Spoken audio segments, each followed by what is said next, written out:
We're about ready now to read an example of a persuasive essay. We're going to be reading The Crisis, number 1, by Thomas Paine, the famous American patriot from the beginning of the foundation of our country.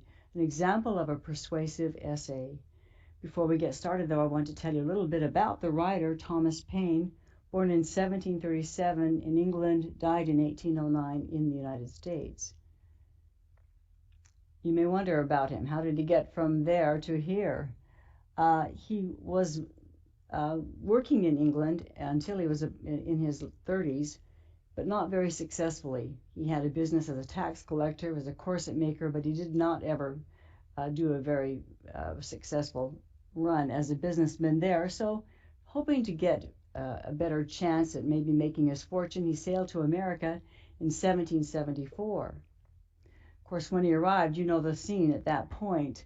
Immediately, he was enveloped in the American crisis, the American Revolution, and he sided with the underdog, which was kind of his wont to do. And he had revolutionary sentiments, and not only sentiments and sided with them, but he became a champion for the revolutionary cause.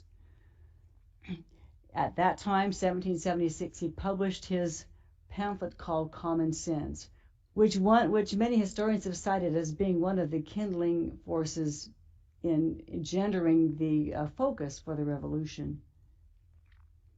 At that time, of course, as things got underway, he enlisted under George Washington and served in the Revolutionary Army.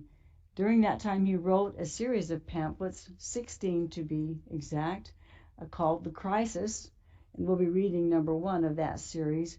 But when this first came out, the one that we'll be reading, Washington was so impressed with it that he had it read to all of the different encampments of the army.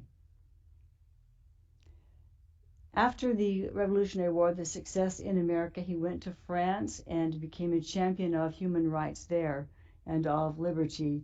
He wrote The Right of Man, defending the French people and their right to freedom, and was involved in the French Revolution in the 1790s.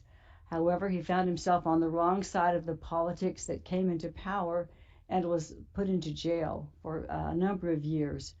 When James Monroe, who was the U.S. consulate to France at the time, heard of his imprisonment, he came to his rescue and was instrumental in getting him freed. Paine returned to the United States, not to a hero's welcome at the time. Many felt that he wasn't a champion of a nation under God. They felt that he was an atheist. And because of that, he was kind of left alone and died a pauper and all alone.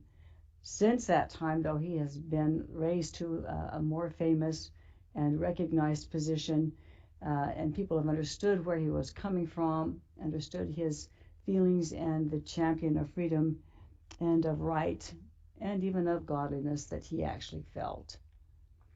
Let's look at some vocabulary that we'll be seeing in this piece, okay? First of all, esteem. Esteem is a verb, and it means to value or to appreciate.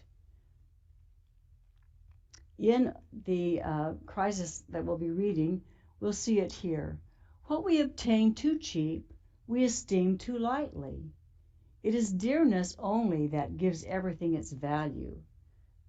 How hard it is to achieve it, to get it, that makes it valuable.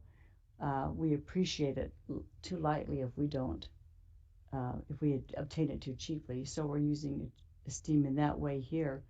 I want also now, though, to give you this word again as a noun. It's not used as a noun in this piece, but I want to bring it in right now because it is a good noun. And in this sense, it means regard, reverence, and respect, a noun. And we could use almost Thomas Paine's words in the sense of esteem as a noun, but if we change them just a little bit. What we obtain too cheap, we hold in low esteem. He said we esteem lightly.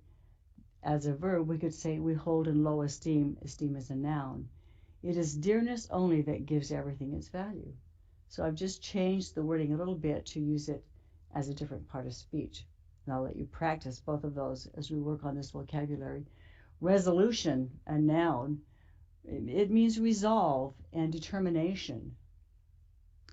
All that Howe has been doing for this month past is rather a ravage than a conquest, which the spirit of the Jerseys a year ago would have quickly repulsed, and which time and a little resolution will soon recover. A little determination on our part will get it back.